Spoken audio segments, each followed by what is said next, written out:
Right, yes. It's a day after the massacre that occurred at Old Trafford yesterday. Um, Look, I'm sorry for the lack of content. Yeah, hold on, let me move the camera. It's falling off a bit. There you go. A bit better there. Maybe there. Maybe I'll leave it. Yeah, but we're back. We're back with a match review, match reaction. 3-0 Man United. Um, yeah, do you know what I mean? The Stratford boys in the mud. Do you know what I mean? I'm forever blowing bubbles. They ain't blowing nothing today. Do you know what I mean? Let's have it right. The only thing that's getting blown out is the candles of the celebration cake. Do you know what I mean? From us, bruv, on Rasmus Hoyland's birthday. Do you know what I mean? Blowing out the candles. That's the only thing that's getting blown, bruv. Let's have it right. Yeah. And, well, first off, I predicted we were going to beat them. I said 2-0 or what? No. To be fair, I thought 1-0, but then we scored early. I said it'd be 2-0, I reckon. 2-0. 2-0.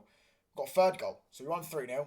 Great performance against a difficult opposition. I will say, though, I did think we were going to win because West Ham have no Paqueta. They have no creativity because the way that they play with David Moyes as their coach, they rely a lot on individuals to be able to create goals for them. And they don't really play great football, so they need a Paqueta in there who creates for them, who's the one that creates the final ball. He's the one that creates all the chances for them, or Ward-Prowse. But we dealt with them really well, dissected into the game. Standout performers. I thought Rasmus, listen, big up to him. And this is what I mean though. When I was criticising him, right, for saying he's been below par, and everyone was saying, well, no, it's because he's young, he's just developing. Well, clearly not, mate, because he's now scored in, I think, the last 4 Premier League games in a row. Yeah, and he scored, I want to say, in 5 games in a row, because he scored against Newport as well. Or maybe we had Wigan game. He didn't score in that. So 5 out of the last 6 or something like that in all comps. And he scored in the Champions League. So clearly it was nothing to do with the fact he was young. He was just not performing well. So I criticise him. £70 million signing. I expect these. I expect goals. Yeah. When we bought you in for goals, I expect you to score goals. And he's delivering right now. Yeah, he's delivering. He's now scored. As I said, in his last 4 Premier League games, he scored in every single one of them. Yeah, and I expect him next week to go and score against Villa. Be a decent. We'll get onto that. I'll do a preview for that one.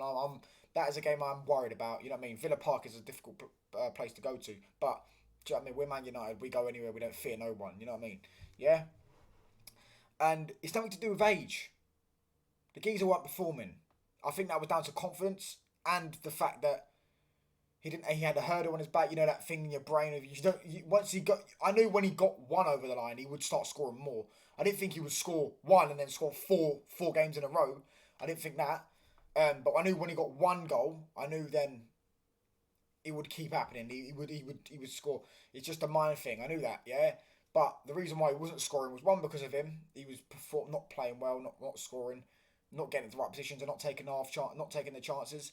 And 2, confidence, and 3, his teammates around him. So these 3 aspects, that's why he weren't scoring. But now he's into the groove. He's scoring. I don't want to hear no excuses about his age. No, we bought him for 70 million. He's now here to land it, yeah? He's just set the precedent, like he set the precedent in the Champions League when he scored against Galatasaray 2 goals. And he scored against, it was the first, he scored against Bayern, right? Set the precedent. Now let's go. Let's go and keep on scoring. He's on 4 goals now, I think, in the Premier League. I don't really care about his assists. He's not there for assists, you know what I mean? But he's got an assist. I expect him by the end of the season. We've got, I think, 17 games. I expect him to at least score at least another 8 in the Premier League. At least another 8. Potentially another 10. I would love him to get another 10, 12 goals. I don't think he will because we've got difficult games coming up as well. Man City away, Arsenal at home, Liverpool at home, Chelsea away. Do you know what I mean? Well, Chelsea away isn't really difficult, is it? Let's be honest. Just seeing what Wolves done. By the way, Pedro Neto, Man United signed that geezer up, bruv.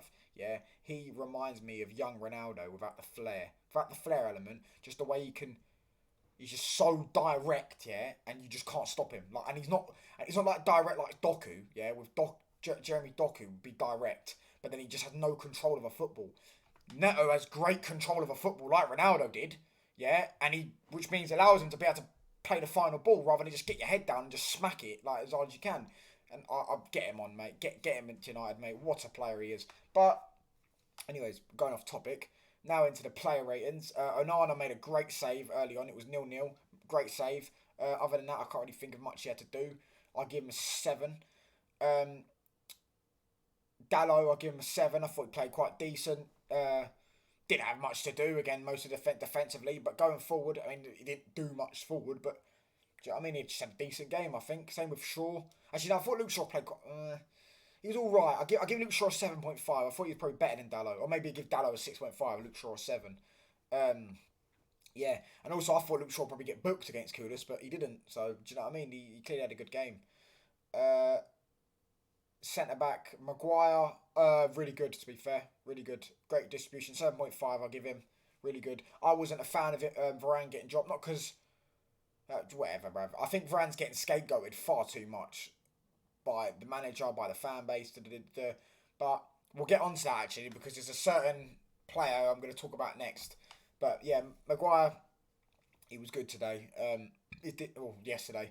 His distribution was very good as well. I thought some of the passing he was playing was really good. But Leandro Martinez. Now, this fella. Firstly, we thought he was injured against Wolves. He wasn't. He wasn't injured against Wolves. He didn't get injured. He was playing the next game. But there was clearly a scare there. So Eric, what does Eric do? He starts him straight away in the next game. Which to me, strange. Because clearly there's a bit of dodginess around there. Yeah. He's now played 3. He's now... What did he... He had the injury. Then he came back at the start of the season. And apparently he had to have surgery because of the injury. The injury got worse or whatever. Then he came back. Now he's come back again. He's played 3 games. He's injured again. He's going to miss 75% of the season at this rate, yeah? He's out for 2 months, yeah? I don't know what it is. I don't know if it's the reoccurrence of the injury, but he reminds me a lot of Eric Bailly in that he throws himself into everything. And that is what will make him get... Especially with his body right now, because his body's clearly not strong, like, in terms of the injuries he's picking up, yeah? He's clearly not strong, yeah? Like, when he's thrown himself into it, like Eric Bailly did, and he's just going to keep getting injured.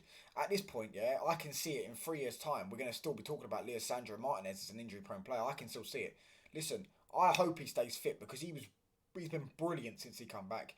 I won't say brilliant, but he's been good. Do you know what I mean? He's a breath of fresh air, because he's much better than Evans. He's much better than Maguire at left centre-back. And he's much better Varane at left centre-back. Yeah, he's our best left centre-back. And he is a good defender. But, I'm sorry, man. You have to keep the same energy. I keep the same energy with Shaw.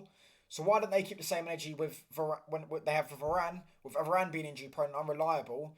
Yet Varane he doesn't miss 3 or 4 months when he's out. Man, he missed like 2-3 weeks, and then he's back, and then he plays for a couple of weeks, plays for a couple of games. He's out for 2 weeks, 3 weeks again. Yes, that's injury prone. Cool, unreliable. But keep the same energy for Martinez and Shaw, because they're the exact same. I do believe as well this has something to do with Erik ten Hag rushing him back and playing him for injury. I do believe that. I definitely believe that with Shaw. I definitely believe overplaying has definitely messed up Shaw and made him even more injury prone.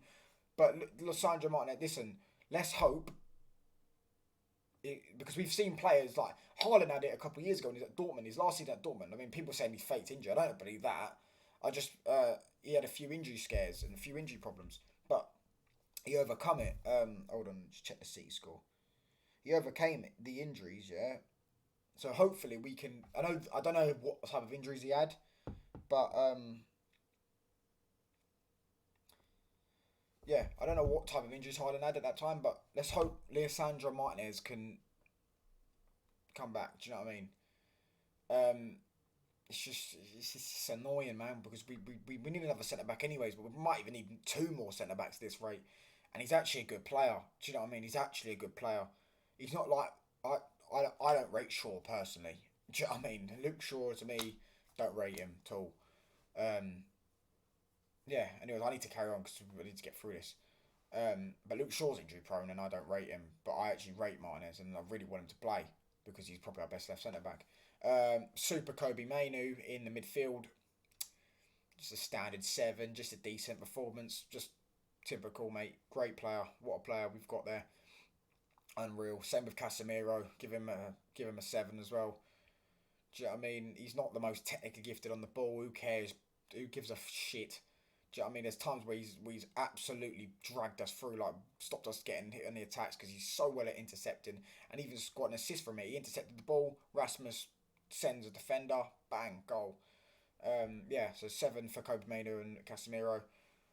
Bruno, I don't actually know. I didn't. Bruno, give him a 6. I don't even know. I can't remember actually things that he done. I don't think he had a bad game. I just don't really remember what he done. Yeah, did he do anything, Bruno? Yeah, give him a 6. I don't care, anyways. Agenda merchant. I don't care about the rat. Well, Miley Cyrus on the right. He scored 2 goals, and everyone's sitting there giving it all the big un. But why weren't you giving it the big un against Wolves when he scored no goals? And he did fuck all when he had an absolute stinker. Or against Newport when he got pocketed by a fuck... Well, not even pocketed. He was awful against a League 2 side. Why are they all piping up because he scored 2 goals in a game he didn't do anything else in, by the way? He didn't play well in this game. Yeah, he just had them 2 moments. Both great goals, but it's like they pipe up so much. Listen, we're going to realise how average the geezer is one day. So, whatever, we'll leave it at that. Yeah. Ginger Ale Rashford. Sorry, I'll give Garnacho an 8, by the way. Don't think he played well, but he scored 2 goals, so whatever. We'll give him an 8. 2 good goals as well. It weren't like 2 tap-ins or something. Give him an 8. Rashford, I give him a 6. I don't think he was bad, but I think he would even say he was disappointed with himself. Some of them, I wouldn't say he had mad chances, but he at least needs to hit the target with some of them. He was misstriking the ball, but yeah, he fancied himself today. Fancied himself to score, but he just couldn't get it in the net. So yeah, big up to Rashford. Give him a 6. Yeah, I mean he scored in the last like 3 games or something before this, so whatever. He's on a decent run of form, but yeah, I don't think he had a great game. And Rasmus Højlund, I'll give him an 8 because I thought he was quality. That goal, I thought the goal was quality. I don't know about his overall performance, but you score a goal like that, you send a defender, you open the game up. He's done his job, the striker's job, to score goals. And big up to him, top quality. Yeah, he's doing what I wanted him to do. Start scoring goals, which we needed.